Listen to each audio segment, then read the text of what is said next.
সেন্সাসের কাজে নিযুক্ত শিক্ষক শিক্ষিকাদের স্বস্তি। সেন্সাসের কাজে নিযুক্ত শিক্ষক শিক্ষিকাদের অন ডিউটি হিসেবে গণ্য করতে হবে। আমাদের প্রতিনিধি রুমা পাল এই মুহূর্তে রয়েছেন আমাদের সঙ্গে টেলিফোন লাইনে। রুমা, কি বিজ্ঞপ্তি শিক্ষা দপ্তরে? দেখো, জানিয়ে রাখি 16 আগস্ট থেকে কিন্তু বাড়ি বাড়ি গিয়ে সেন্সাসের কাজ করার কাজ শুরু হয়েছে এবং সেক্ষেত্রে কিন্তু বারবার প্রশ্ন তুলছিলেন যে স্কুলে যারা শিক্ষক শিক্ষিকারা যে তাদের কিন্তু অন ডিউটি দেওয়া হচ্ছে না। কারণ 3রা আগস্ট যে মর্মে বিজ্ঞপ্তি জারি করা হয়েছিল শিক্ষা দপ্তর, সেখানে বলা হয়েছিল যে স্কুল করে তারপরে সেন্সাসের কাজ করতে হবে। এবার দেখা যাচ্ছে যে আজকে যে একটা বিজ্ঞপ্তি জারি হয়েছে সেখানে দেখা যাচ্ছে সেই নির্দেশ প্রত্যাহার করে জানানো হয়েছে সেন্সাস কর্তৃপক্ষ যা বলবে সেই অনুযায়ী কাজ হবে। অন্যদিকে জানিয়ে রাখি যে ইতিমধ্যে কিন্তু সেন্সাস কর্তৃপক্ষ অন ডিউটি অর্ডার ইস্যু করতে শুরু করেছে।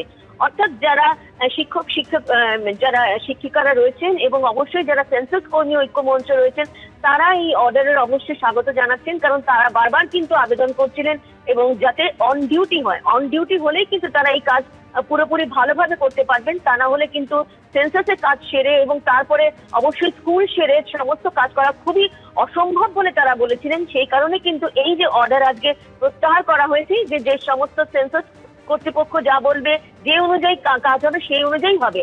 সেক্ষেত্রে দেখা যাচ্ছে যে সেন্সাস কর্তৃপক্ষ ইতিমধ্যেই কিন্তু অন ডিউটি দেওয়ার যে অর্ডার সেটাও কিন্তু প্রকাশ করেছে। অর্থাৎ যারা শিক্ষিকারা রয়েছেন তাদের ক্ষেত্রে কিন্তু অনেকটাই স্বস্তি, এমনটাই জানাচ্ছে সেন্সাস কর্মী ঐক্য মঞ্চ। ধন্যবাদ রুমা।